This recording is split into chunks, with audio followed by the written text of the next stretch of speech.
Listening to federal officers detain, tackle moped driver amid Trump D.C. police crackdown. A news story written by Dan Rosenzweig-Ziff, Katie Metler, Teo Armas, and Emma Uber, and read by an AI-generated voice. Federal agents detained a food delivery driver as he emerged from a Northwest Washington coffee shop Saturday morning.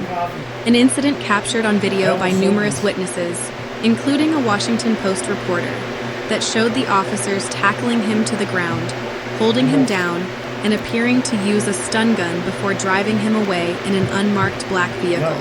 After video of the incident spread widely online, a Department of Homeland Security spokeswoman identified the man as Cristian Enrique Carias Torres, a Venezuelan national who she said illegally entered the United States in 2023 and was ordered removed by an immigration judge later that year.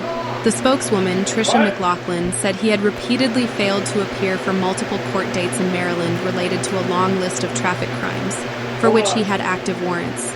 She said he resisted arrest. No information was available Sunday to determine whether he had applied for any form of protection from deportation. White House Press Secretary Caroline Leavitt addressed the incident on X on Sunday evening, echoing the Department of Homeland Security's statement that Carias Torres had an active removal order and described him as having suspected gang affiliation.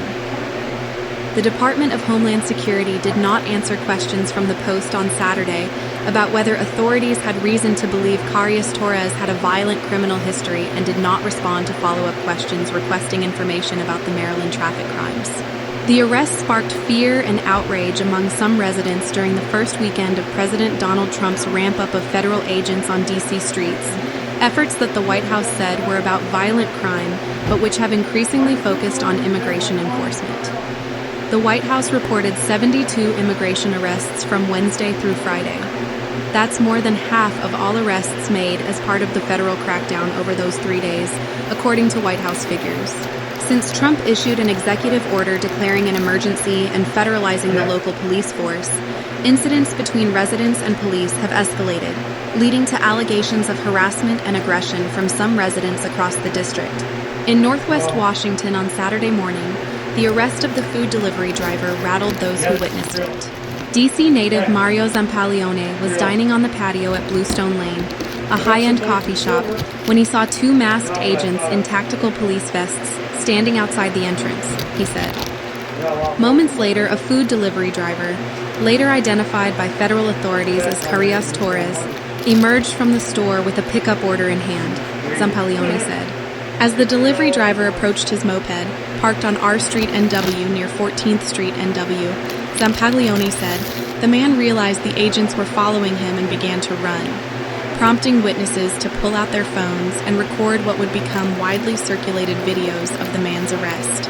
Video from both sides of R Street, captured by Zampaglione and the Post reporter who came upon the scene, shows 6 masked law enforcement officers, including at least one wearing an Immigration and Customs Enforcement badge, detaining the delivery driver.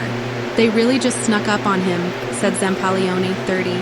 I was born and raised in D.C. and I've never seen anything to this effect. The Post reporter witnessed part of the interaction, but not what led to the driver being taken into custody. In her statement, McLaughlin said, because of this increase in violence against them and doxing of their spouses and children, officers often wear masks to protect themselves and their families from being targeted. She said that federal agents at the incident did identify themselves and had their badges clearly visible. But during the arrest, witnesses, including the Post reporter, asked the officers to identify themselves numerous times. All but one, who was wearing the ICE badge, refused. "Oh, are you guys the cops?" One agent, who was wearing a hat and a mask, responded. "Then shut the fuck up."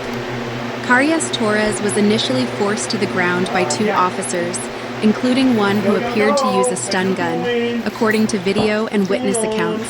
2 black unmarked police vehicles, an SUV with a Maryland license plate and a sedan, pulled onto R Street NW and more officers swarmed. As they tackled the man to the ground, one of the officers fell, clutched his head, and was dragged out by a colleague.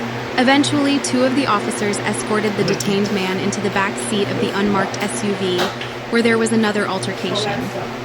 As the agents climbed into their vehicles and prepared to drive away, one witness yelled, "You're ruining this country." "Liberals already ruined it," one officer responded. Zampalione said he never heard the agents ask the delivery driver for his name or ID. No D.C. police officers were at the scene of the arrest, according to Lieutenant Patrick Loftus, a D.C. police spokesperson. He said he did not know what agency the officers were with. D.C. police are required by local law to display their badge and nameplate and are prohibited from hiding their badge from the public. Internal D.C. Police Department policies also require officers to provide their name and badge number in writing to anyone who asks. McLaughlin noted that one officer was on the ground with a bloody head and concussion due to violent resistance from the illegal alien they were apprehending. Video shows the man and officers were in a physical struggle before another officer pushed the entire group to the ground, prompting the head injury. Leo Urdaneta, a 30-year-old moped delivery driver, said he recognized the driver in the video as one of the many who often gather outside Capo Deli on U Street NW while waiting for orders. Video and photos from the man's arrest immediately spread through WhatsApp chats for the drivers, according to multiple moped drivers in those chats. Many of them, like Urdaneta, are Venezuelan, including some who have work permits and open asylum applications. "It's scary," he said. "The president says this is about crime, but we're just here trying to make a living." In the aftermath of the incident, Zampalione said two men took a video of the delivery driver's moped and collected his belongings: keys, sunglasses, wallet. That video was later shared in one of Urdaneta's group chats with someone narrating the scene. "Here's his moto. They just took this guy. If someone knows him, he left his things here." The video shows a cardboard carrier for to-go drinks sitting on the moped's foot panel, still holding 3 iced coffee beverages from Bluestone Lane. Kyle Swenson and Jenny Gathright contributed to this report. I got 2 burning right now.